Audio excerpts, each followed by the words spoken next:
Hello, I'm Michael McCarthy, the United States Consul General, here in Johannesburg, South Africa. I'm pleased that we're able to host today's Global Innovation Through Science and Technology, or GIST, Interactive Tech Connect from Africa's financial hub, Johannesburg. Thank you to the expert panelists for joining us here in the studio. And most of all, let me thank all of you tuning in today. Your energy, curiosity, and entrepreneurial spirit is inspiring. We're honored to host today's event. The United States recognizes the critical role of entrepreneurs in promoting prosperity and improving the lives of citizens across Africa.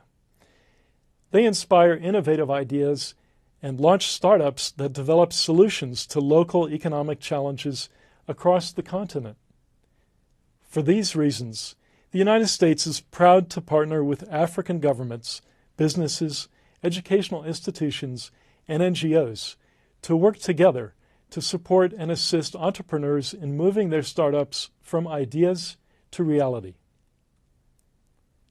Supporting entrepreneurs is just one element of our important economic partnership with African countries, which are devoted to promoting prosperity through economic growth and investment. One of our most important bipartisan endeavors in the economic arena is the African Growth and Opportunity Act, or AGOA. AGOA has been the cornerstone of U.S. economic engagement with countries of sub-Saharan Africa since 2000. To highlight a few of the achievements, U.S. investment in sub-Saharan Africa has increased from $9 billion a year in 2001 to $34 billion in 2014, and created over 300,000 jobs across Africa. U.S. exports to Africa rose at an even faster rate, from $6 billion in 2000 to $25 billion in 2014. U.S. imports from sub-Saharan Africa under AGOA totaled almost $11 billion in 2016, a 14% increase from the previous year alone. These successes and the knowledge that trade helps strengthen democratic institutions and reinforce regional stability are prime reasons the U.S. Congress overwhelmingly approved legislation in 2015 to reauthorize AGOA for 10 more years. We remain committed to our economic partnerships with Africa and will continue to seek opportunities to strengthen two-way trade and investment. USAID, for example, has established 3 trade hubs to help the African private sector take advantage of AGOA and expand exports to the United States. As I said earlier, the GIST initiative is part of our overall effort at supporting economic prosperity for both our countries. What is unique is that GIST is a foundation that promotes entrepreneurship on the people-to-people level. GIST uses web chats, in-country programs, the annual TechEye Pitch competition, and its online network to connect science and technology entrepreneurs in 135 emerging economies to peers, investors, and mentors in Silicon Valley and other U.S. innovation hubs. We develop opportunities for entrepreneurship in places where resources are lacking. We inspire young entrepreneurs to develop local technology solutions to the challenges they face. In short, GIST's programs send a powerful message of hope that an innovative idea plus action can change lives. GIST alumni are remarkable individuals with passion and dedication who can tackle challenges in their communities. The payout from our investment in GIST and its programs continues to grow. Since its launch in 2011, we have invested $9.2 million that has connected over 2.8 million youth with entrepreneurship resources. We've also trained over 5,000 startups that have generated more than $110 million in revenue. And GIST is just one of many programs we fund to support entrepreneurs and business leaders. Many of our exchange programs, like the Yali Mandela Washington Fellowship, send young entrepreneurs to the United States for exposure to new ways of doing business, leadership training, and networking opportunities. I know this Tech Connect will spark new ideas for many of you. Some of you, I hope, will also contact the Public Affairs Office at the American Embassy in your country and find out what other entrepreneurial programs or exchange opportunities are offered. I would like to conclude with a quote from Nelson Mandela, who said, "Everyone can rise above their circumstances and achieve success if they are dedicated to and passionate about what they do." Good luck with your entrepreneurial journey.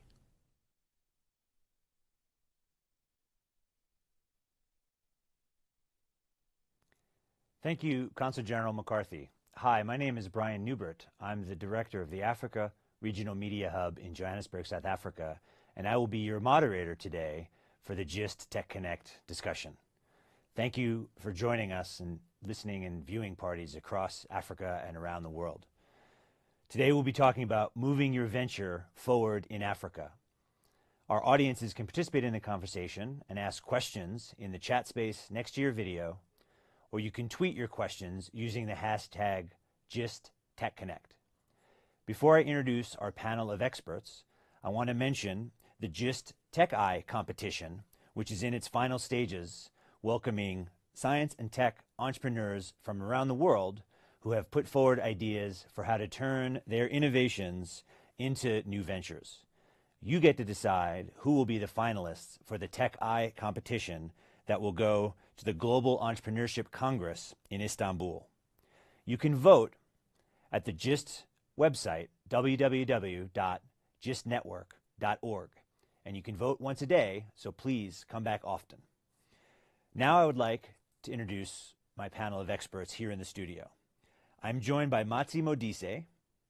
She is the managing director of Simodisa, an industry association whose mission is to accelerate entrepreneurship by collaborating with policymakers in order to enhance the success rate of entrepreneurs in South Africa. I'm also joined by Kizito Okichukwu. He is co-chair of the Global Entrepreneurship Network Africa, as well as 22 on Sloan, where he helps entrepreneurs unleash their ideas and turn them into new ventures. He is also the executive head of Sea Africa, a research and development firm that helps businesses entering African markets. And lastly, we have Sibongile Sambo. She is the founder and CEO of SRS Aviation Limited, the first 100% Black, female-owned aviation services company in South Africa. And she is also a mentor to women who would like to become entrepreneurs. Before I turn to your questions, I'd like to ask our panelists to comment on what is unique about the entrepreneurship ecosystem in Africa. And let me turn to my left to Matsi to go first, please. Thank you, Brian. I think it's exciting times to be in Africa right now.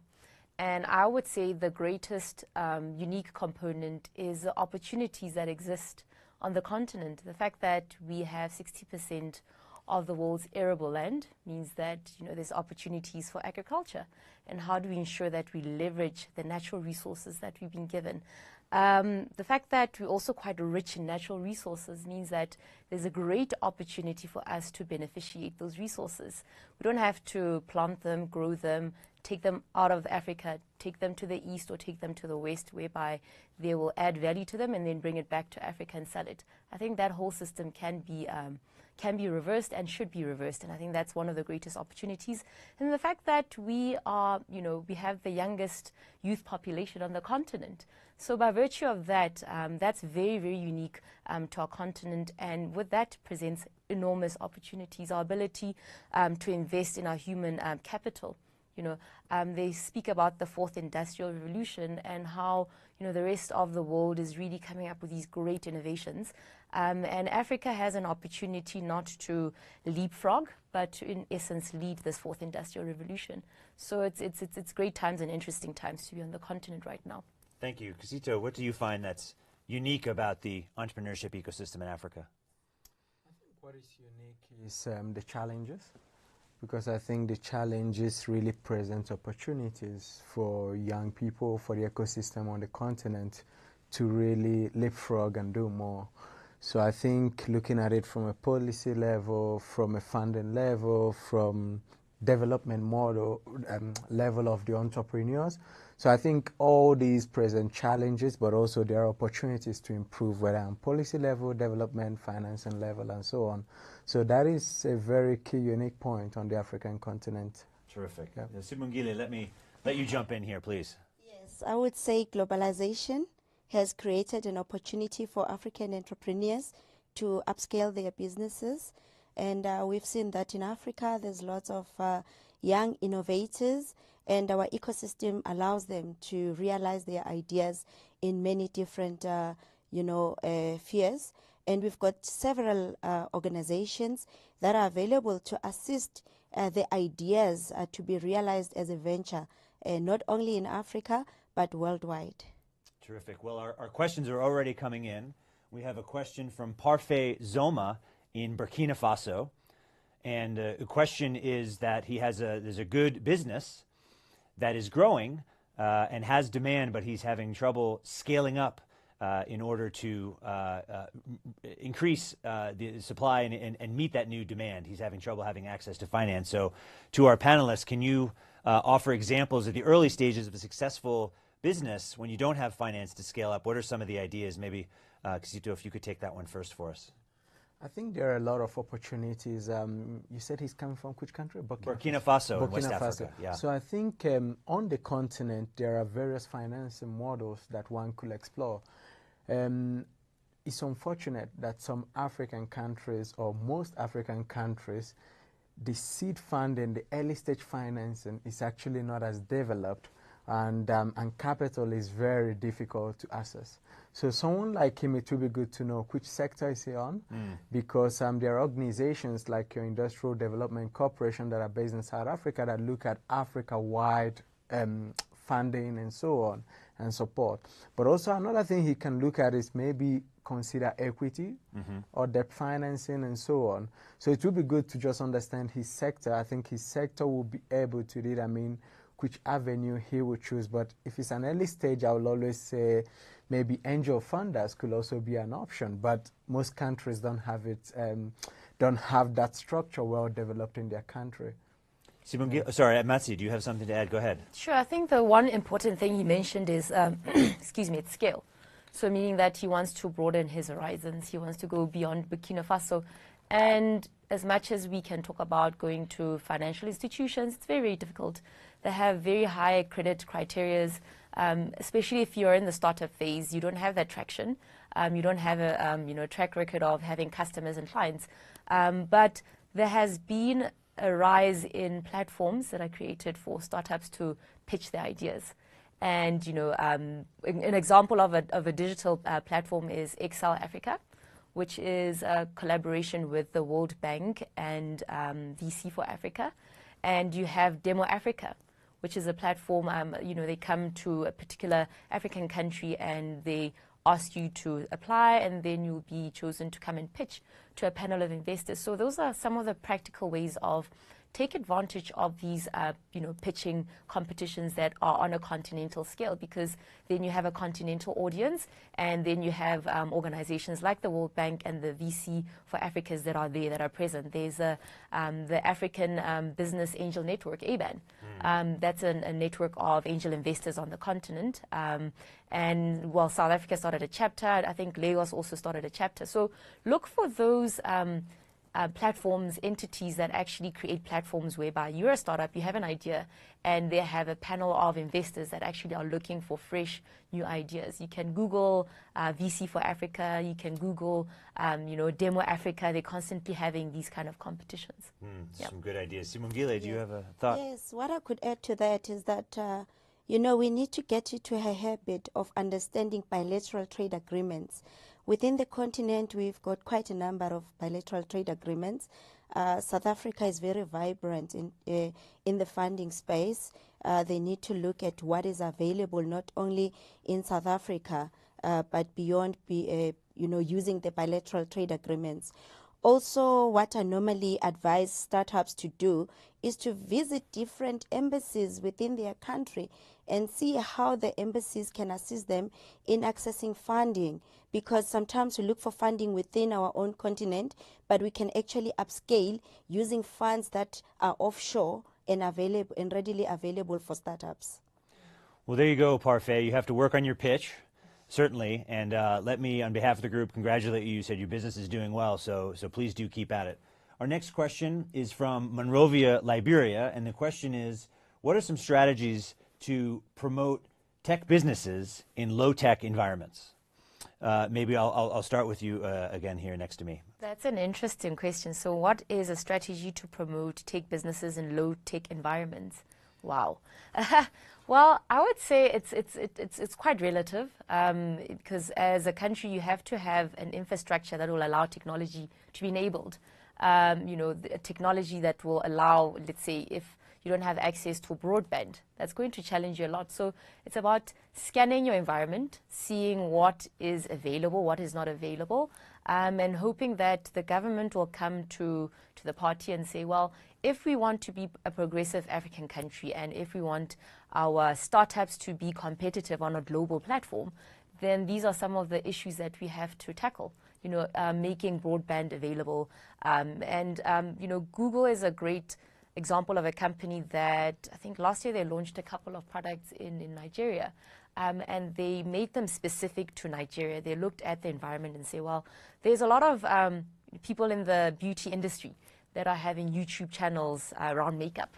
So now they saw that that's a great platform for Google to come and promote YouTube, because then you can commercialize your idea using YouTube. You have to have a certain amount of followers, and based on that, you'll be able to generate revenues, advertising revenue. So I think it's important to have an idea of, as a country, what is at your disposal. The government has a role to play, because we're talking about ecosystems as well. So as an entrepreneur, you shouldn't feel like you're alone. You should be able to leverage your ecosystem that's around you. And of course, Simodisa, what you do is you work with policymakers, and you're exactly right. There is a role for government.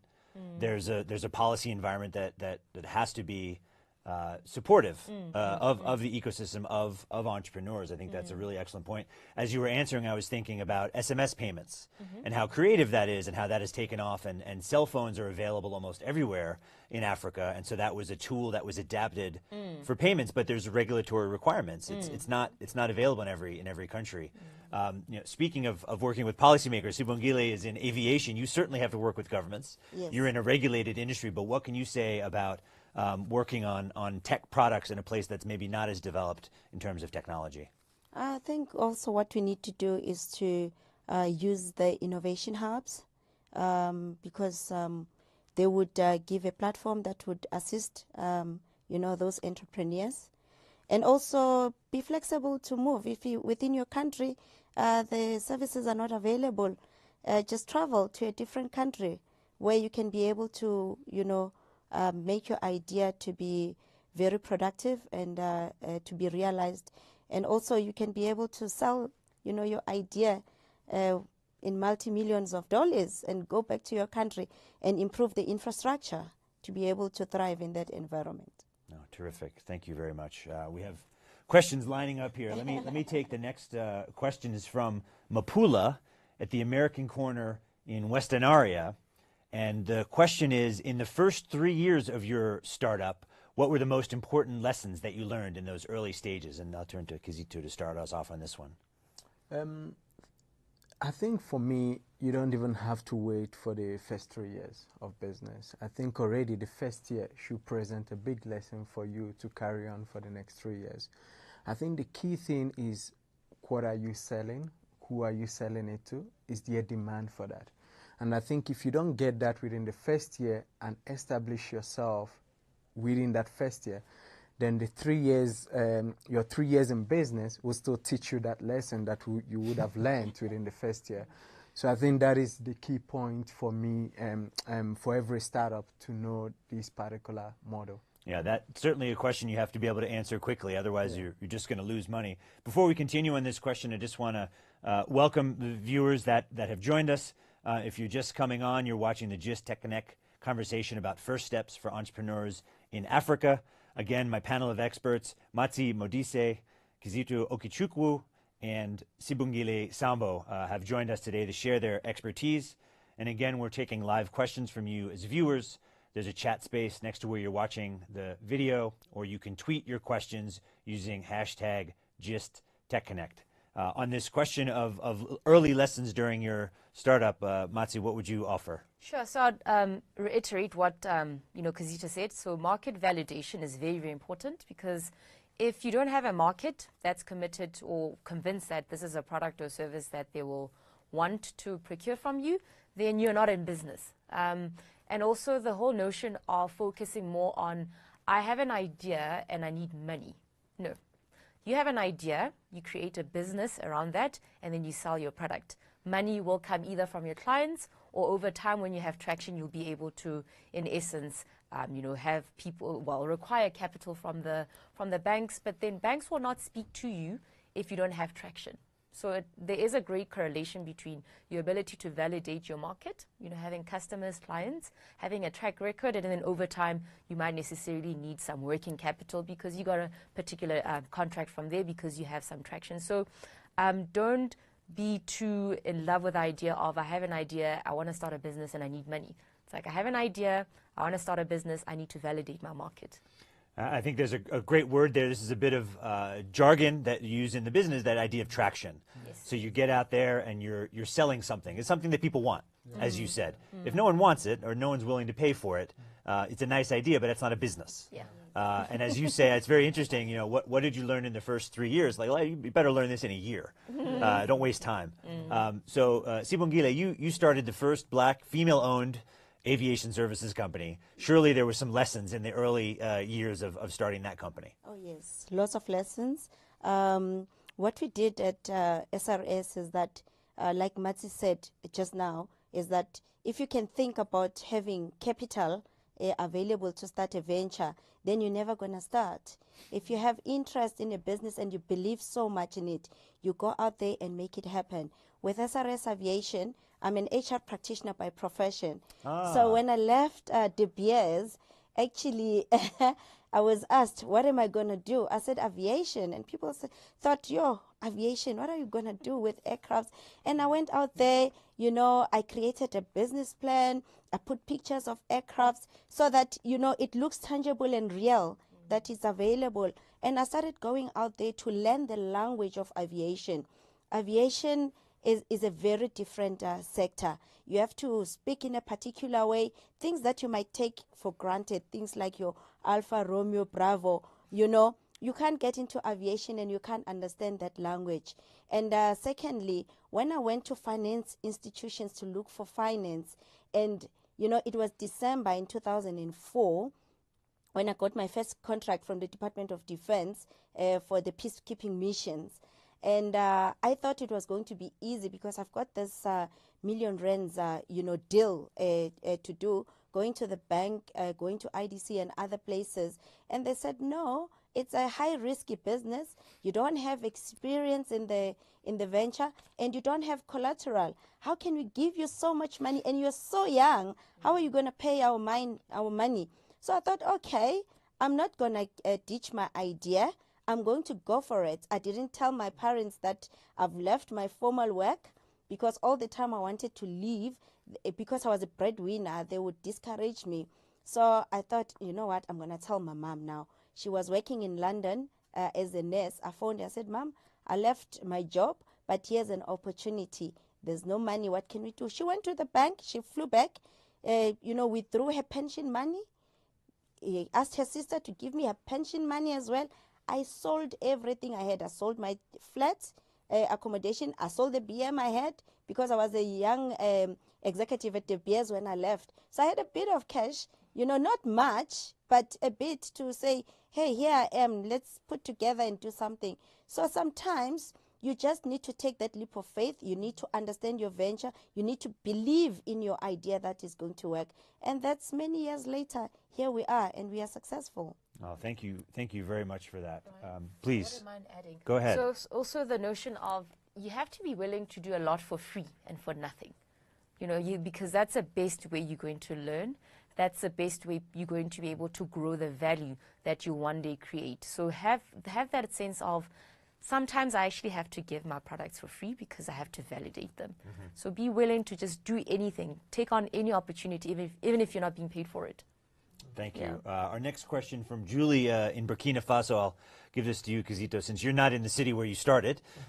Julie would like to know, how do you take a business and market it in another city? I think it's a matter of, I think it was you that mentioned globalization, right? I mean, everything now, you might be in, you say Liberia, right? This one's Burkina Faso. Burkina Faso. West so Africa you might, is very active. Yeah, they might be in Burkina Faso, but you're using Facebook. Facebook is a US firm. Right. And I think today, businesses, there's no boundaries actually. So startup got no boundaries. And the key thing for anyone is to understand, where will this product generate, where will this product make an impact for me? Elon Musk was a South African. Or, no, he's a South African, not was. He's a South African, but he's based in the US, commercializing his product because he saw the opportunity there.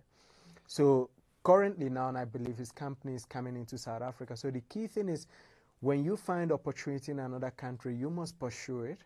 You must go for it, believing that it's going to happen. So the world is very decentralized now, and there are no boundaries. So go ahead, get into that country, but understand the country you're going to, understand the policies, understand the sectors, understand also how to navigate within that country. The key thing might also be partnership. Consider a partner that will be in your sector, and consider working with them within your few years of starting up. And then the sky is your limit. Terrific.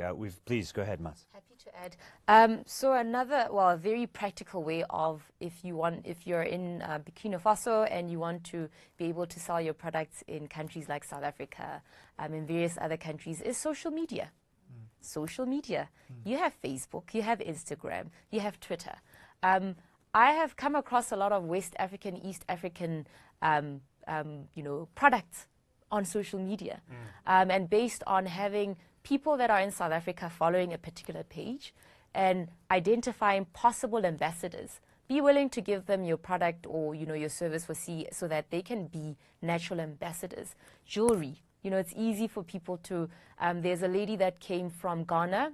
She was in South Africa last week, and she had a pop-up store in one of the suburbs in South Africa. But she has a Ghanaian company, beautiful jewelry from West Africa.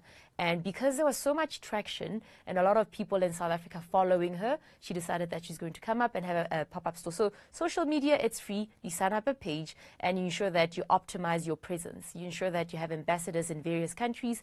And once you have a following, then more and more people will get to know about you. So that's a very practical way of just promoting your business. This is also a great segue. Our next question from the listening party, the viewing party in Monrovia, Liberia, was asking, how do you develop your presence online, particularly in Africa? And there are some challenges. The online system is not as developed. But you mentioned Google, you mentioned social media, Facebook, which is used in the cities and is more and more common. So that's certainly one best practice. You certainly have to be on social media at a certain point, unless you're sort of a shop seller on the corner, if you want to have any kind of scale.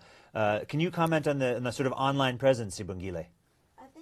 It's very important to have that online presence, because once you're online, everybody or most people, when they Google the products, take for instance, somebody is looking for an air charter services in Africa. The minute they Google, they should be able to find your company. You should be visible, and also we should be willing to pay to promote, our products and services on platforms like Google, so that the minute they go air charter services, and then SRS pops up. So it is important to be linked. Also like LinkedIn. LinkedIn, yes. It's also another platform that you can use to sell your products and your services. And I think one of the things we find, I work primarily in media, when you do get on social media, it's a powerful tool, but there will be engagement. And you will grow fans and you'll get traction. You'll have critics. And so you also have to have a strategy for addressing those, like restaurants and so on. have people saying how great the food was, but you'll also have Yes. people complaining. Yes. And you have to find a smart way to address that as well. We have another question. We covered a little bit, but maybe we can get into some more of this from the American Center in Abuja, Nigeria, asking about funding a startup in the early stages. And we talked about angel investors may not be developed in some markets, and we talked about Sibongile, you went all in, to use a poker term, Yes. to start your business. But maybe Kizito, if you could talk a little more about some of the creative ways or different ways to fund a startup. And again, as we've been talking about this, it's not an idea and then look for funding. There's that traction in between. There's what we might call a so what factor. Do you actually have something to sell? And if you do have traction, then what we're talking about is the next thing. So Kizito, what do you think? So I will also go with what Matsi and Sibongile said. I mean, Sibongile mentioned about selling some of the assets that they have, I think for me personally, in that early stage, I'll be cautious to take someone's money at that early stage because it's reputation risk. Else, if the funder is a funder that is willing to let go of that capital, which you find in some developed economies and so on. But in our economy, in African economy, where that is reputational risk, if you take someone's money, in your culture, they will start looking at your family as people that are fraudulent and so on, because you've taken someone's money and you never returned it. So personally, I would say I will personally sell my assets. That was how I started. So I reduced my lifestyle also. I downgraded my lifestyle from driving whatever I'm driving to driving a lower car and so on, and use my savings and so on. Another option would be consider family and friends. And I think it's family and friends that understand what you're going into. And because I think from that avenue, you can easily explore to get funding through other means, through either going to VCs or going to the bank or going to various development financial institutions in their countries and so on. So these are some of the ways that I will use. There is also various other online platforms where you post whatever that you're about to sell and so on, and then people can fund it. There will be crowdfunding. It's also one of them. So do they want to consider crowdfunding? And so there's a lot of means, and Matsi mentioned also the pitching competitions. I think sometimes in that early stage, pitching competition is so important because that is actually where you test your idea, because you could easily get a $50,000 grant funding.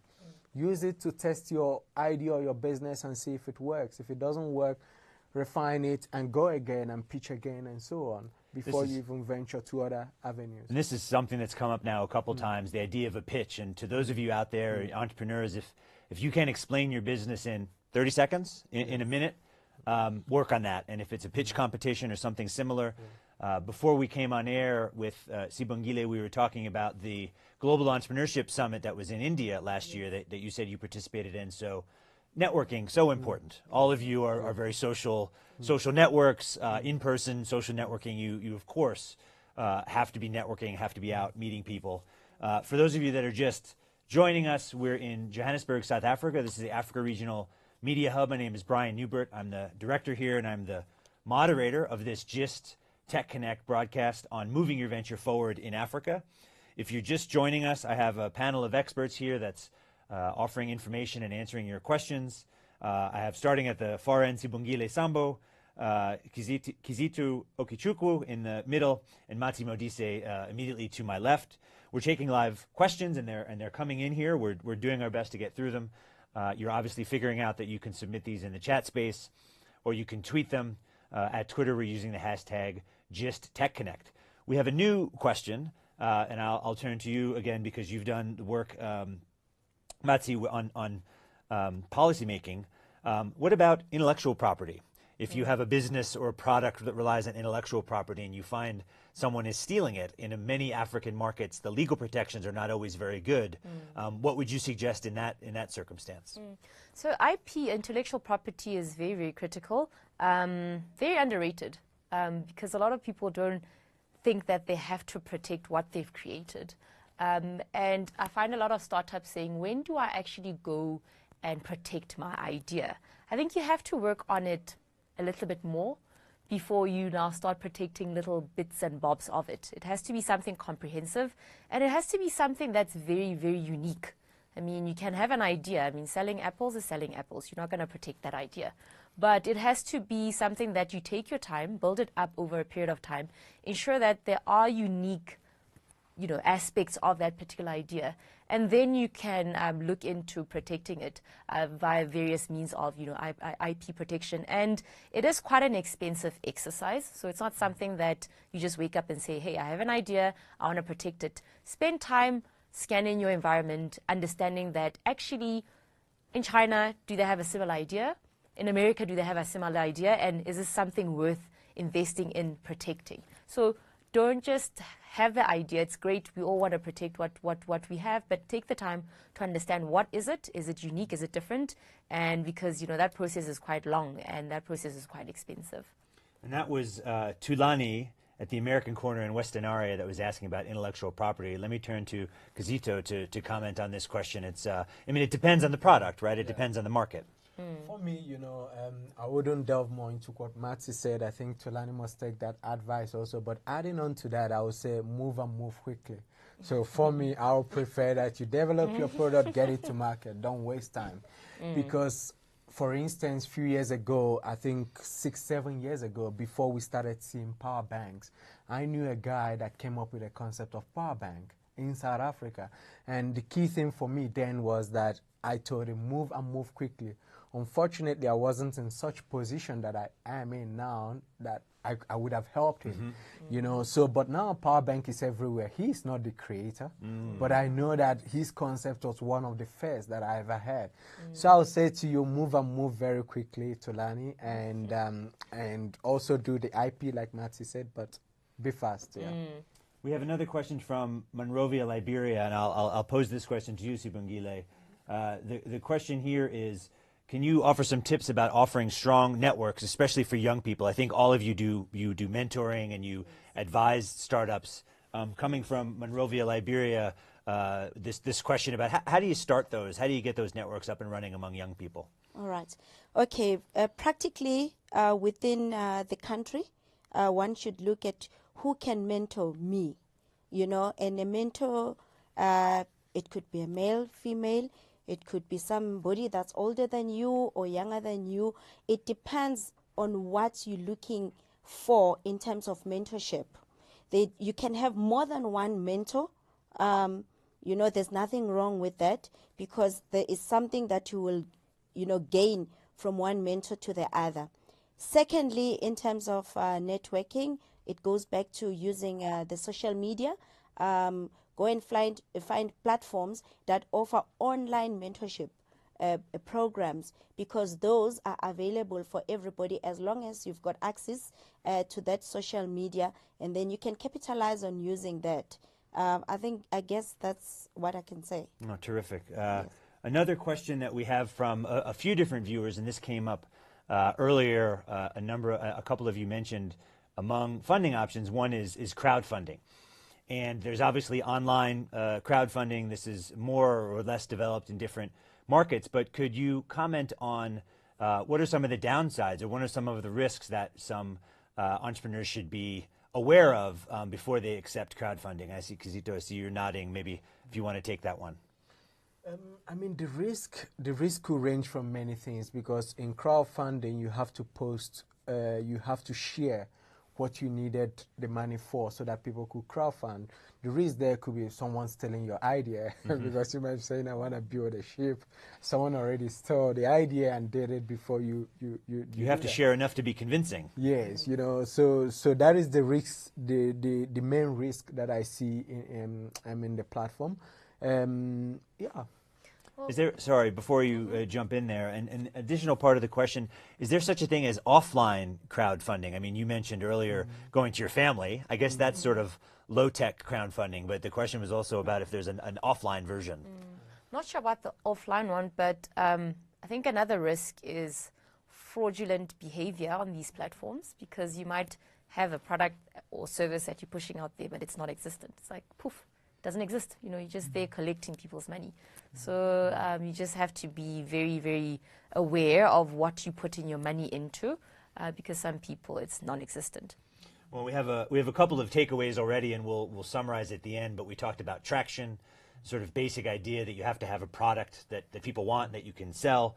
And the next thing we just talked about mentors, and a lot of the things that you're warning entrepreneurs about, and some of the lessons that you've learned are things you could learn from a mentor. Certainly things about fraud, or certainly things, you know, how much risk are you willing to take on, or do you even appreciate how much risk you're accepting? And a mentor can talk through some of those things.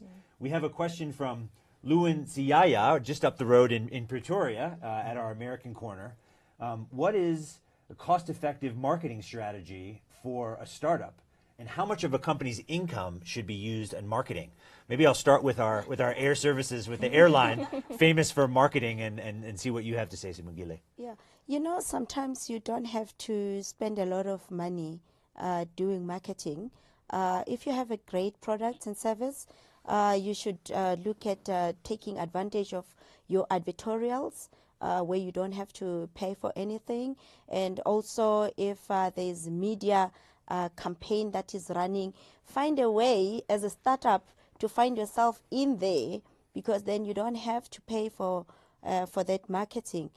But I would say at the same time, don't 100% rely on that. You still have to position your product. You still have to position your services that you offer. You need to understand marketing. What is marketing? The market segmentation. Who do you want to market to, and how do you do that? So I think it's important that you understand when it's the right time for you to market your product. Do you want to jump in there? Go ahead. Yeah, I mean, I think when I did my MBA, I don't know if I will get this right. I think there's the 4 Ps. Okay. Place, promotion,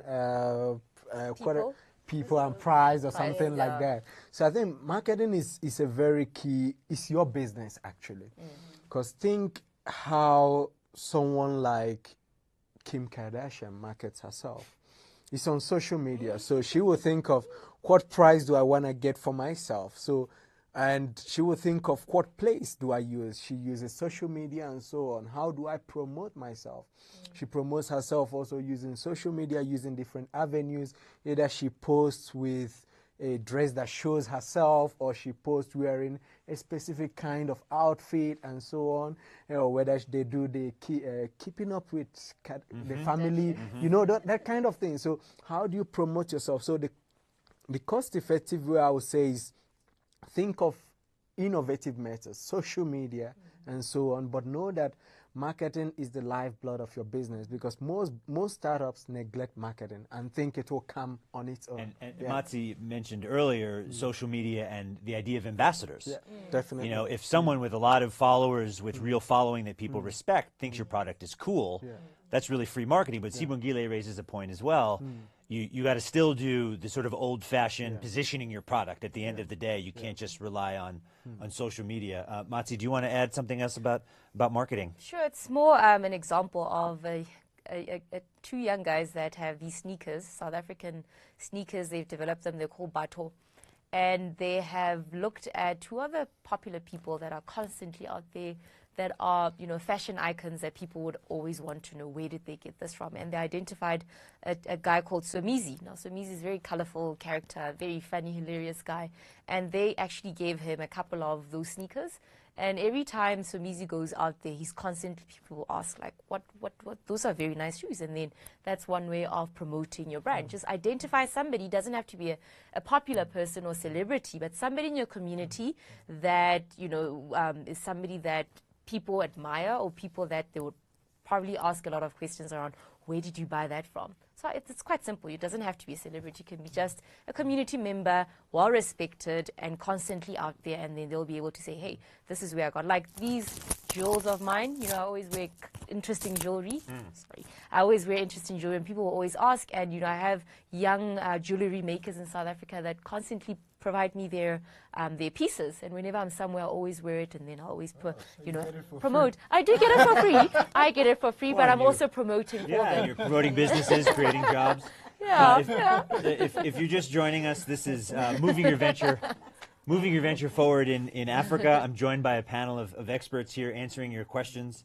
I have Matsi Modise, Kizito Okichukwu, and Sibongile Sambu talking here in the studio.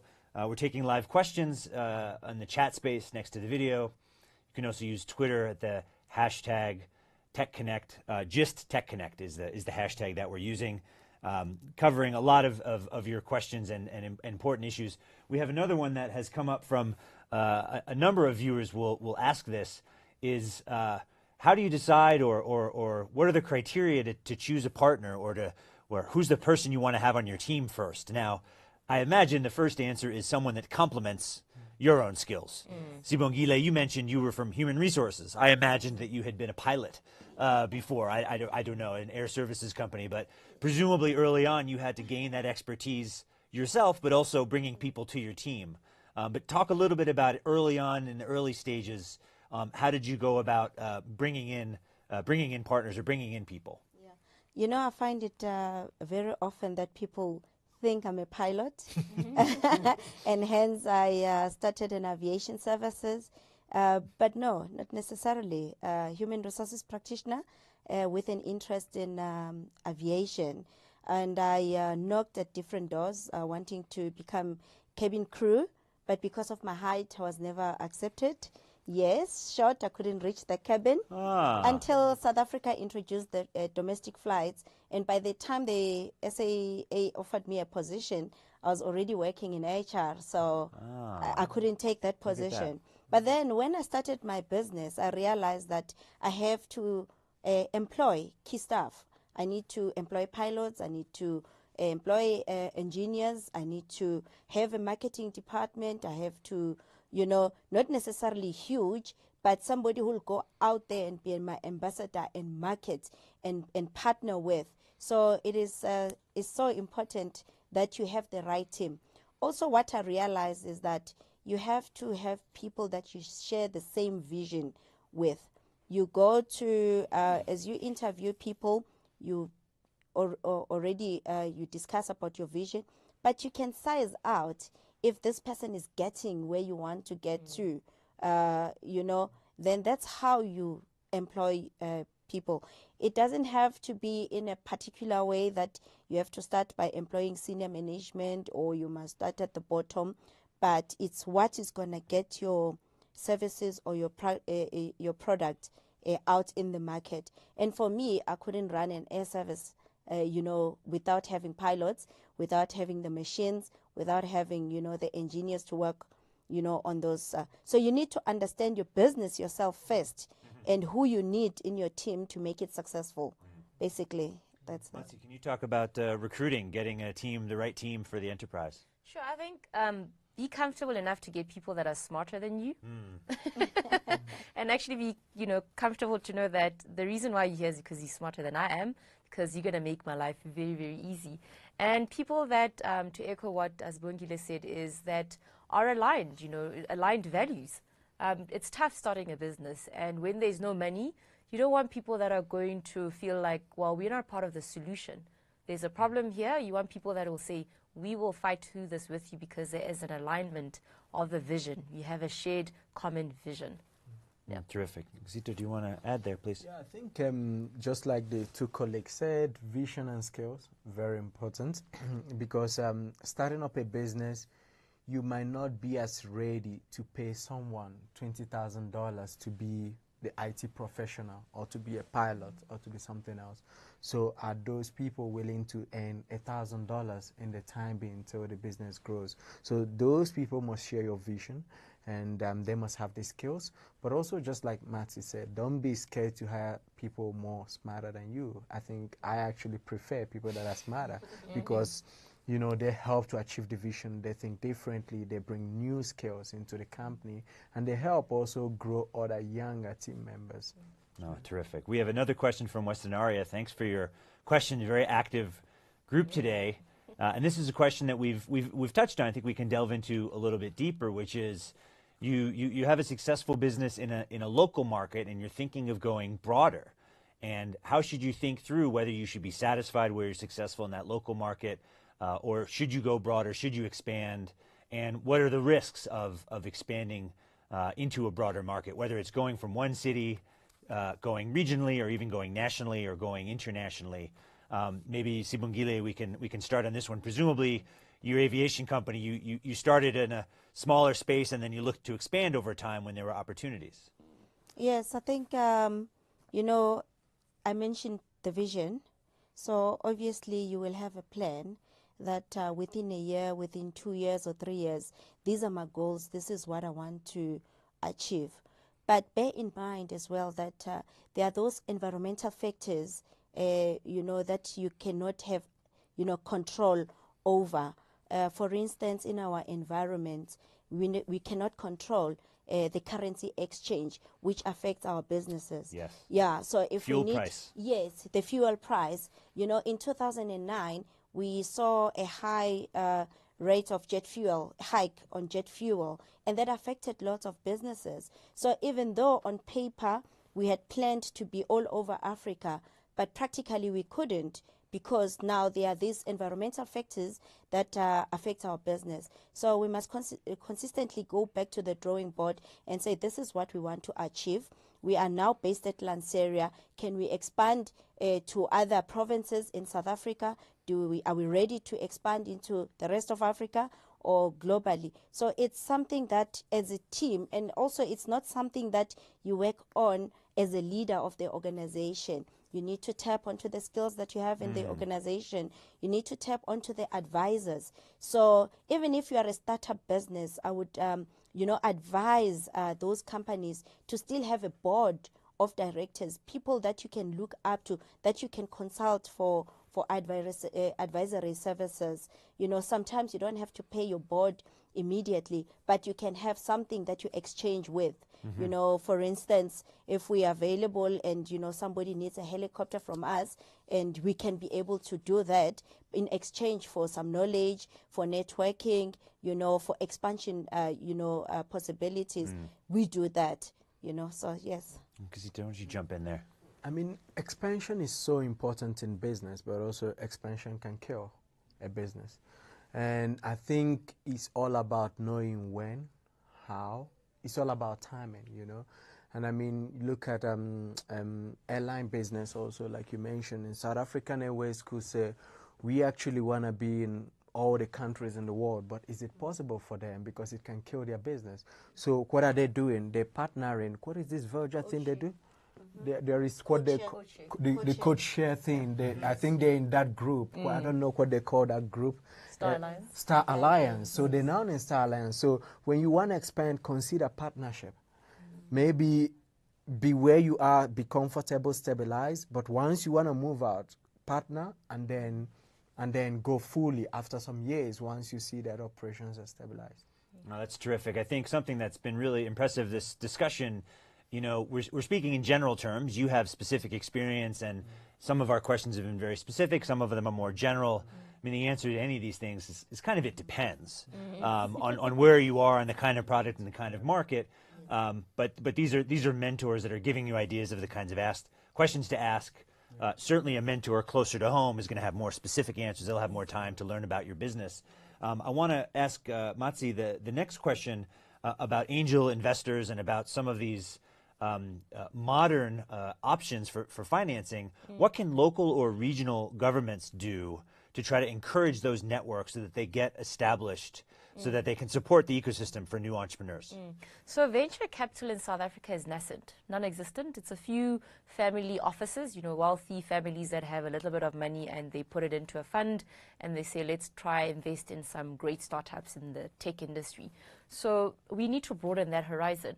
It has to be broad enough to actually have enough capital. So we as a policy advocacy, you know, organization are constantly saying to the government, co-invest with the private sector. You know, there's also corporate venturing where we have a big corporate, let's say financial services company that has a vested interest in how do we recruit or find the most exciting technologies that we can actually incorporate in our own value chains, and how do we then create a fund that's going to invest in that. So all of that, they're little pockets of investments. At some point, they have to come together. There's a clear value chain of funding in Silicon Valley. You know, Silicon Valley is a great example of how, you know, they've been able to whether you have an idea to when you're scaling up your business, there's money for that. There are people constantly in the streets scouting for those ideas. Israel is also a good example of how the government co-invested with the private sector. There's a program called the Yozma program, and based on that, they've seen a lot of listings of Israeli companies on the, the American stock exchanges and various other stock exchanges. So there is great value in government catalyzing venture capital by saying, you're going to put in $1 million, we are also going to match that with $1 million, so that there's now $2 million or rands within that would be able to get people to invest in ideas. So share that risk. I mean, venture capital or investing in startups is a risky industry. Out of 10 investments, 1 will work, 1 will be the Uber, 1 will be the Facebook. So you have to understand that's the nature of the beast, but then it would be great if governments could help catalyze that space by also co-investing with the private sector. And certainly, we're talking to entrepreneurs, but there is a role for government, whether it's regulation, a court system, protection for IP, co-investing, as Matsi was just talking about. I mean, those are certainly things that you will see some markets are more competitive than others. I want to turn to Sibongile. Question from our viewers in Abuja, and this is something that you were addressing earlier. At what point do you quit your job to pursue your passion, and what do you say to your family? You addressed some of this already. But this is something you lived. Oh, yes. There comes a point when you feel it inside yourself. You have sleepless nights that this is the time. It's the time to quit and go and realize my dreams. Sometimes to go and talk to different people and, engage them that, I have this idea. Can I leave my job? Can I go and pursue it? Sometimes don't listen to those voices, because I tell you, 99% of those will be so negative. It will be those voices, behind you saying, it's a good idea, but I don't think you can necessarily do it. But until the time that within yourself, you are so confident, you've done enough research, you've worked out on your numbers, you know where your market is, you know what to do. I think that's when you should say, now is the time, hand in that resignation and be able to go out there. I can tell you there are no guarantees out there.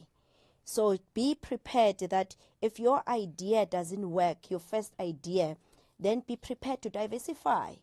So many people are scared to hand in that resignation because they fear, what if it fails? If you are a true entrepreneur and you are a risk taker, you should be able to believe in yourself, believe in your idea and go for it.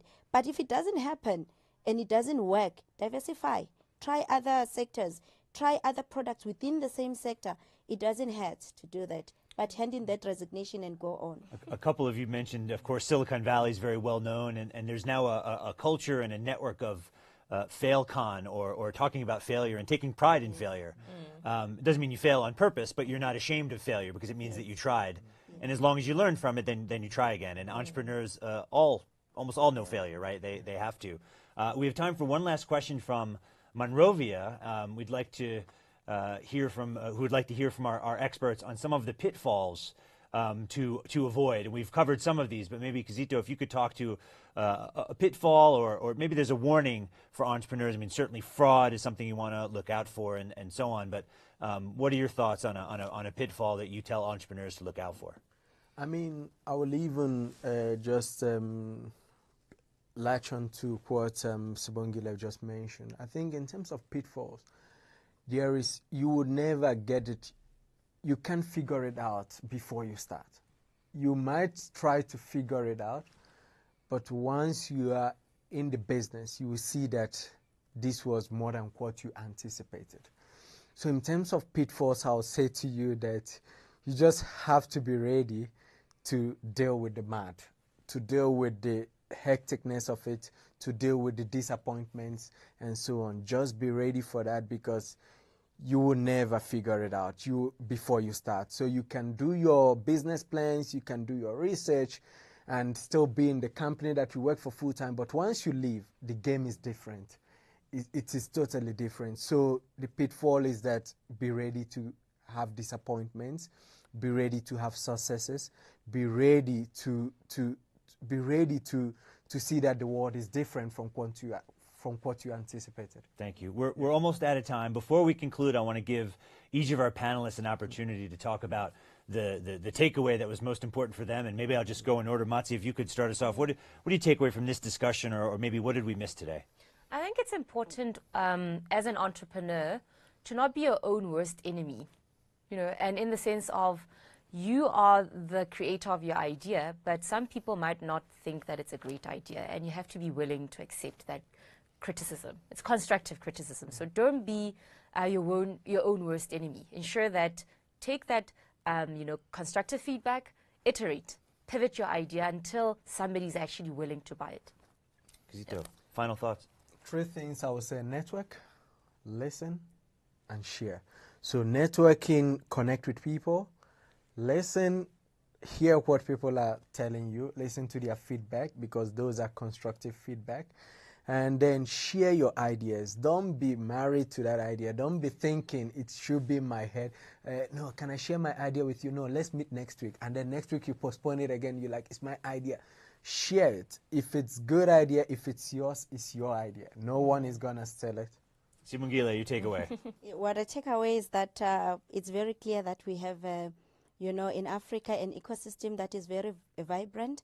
I will encourage each and every entrepreneur to keep the vibe, keep those ideas going. Not only the ideas, make them practical. Make a venture out of it. Make money out of it. Don't be scared to upscale. You don't want to remain as a startup all the time. Each time they call up startups, you are there. You should be able to upscale whatever ideas or products or services that you offer. Thank you. Well, I want to thank everyone for joining us in this chat about entrepreneurship in Africa today. I'll thank our panelists again at the end. What we'd like to do is to thank all of our viewing groups. So if you'll bear with me, I'll try to get through these. We had the GIST iHub in Liberia, Yoner Liberia in Monrovia, GIST iHub Tunisia, Elspace Tunis, GIST iHub South Africa, Lead Africa with us here in the studio in Johannesburg, GIST iHub Uganda, Innovation Village, Kampala, American Corner at Pretoria, South Africa, just up the road here, American Corner Soweto, South Africa, American Corner Mangong, South Africa, American Corner Westonaria, South Africa, the American Corner in Abuja, Nigeria. Speaking of technology, it's not cooperating.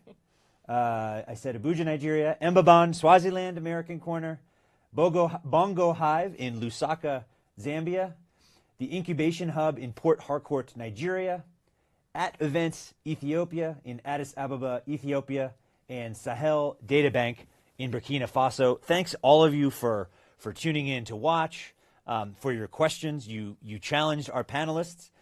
This wraps up our program. I want to remind you to join us for Tech Connect live chat on February 13th. We'll be discussing tips and tricks for bootstrapping your business. Again, I want to thank Matsi Modise, Kizito Okichukwu, and Sibongile Sambo for joining us here in the studio.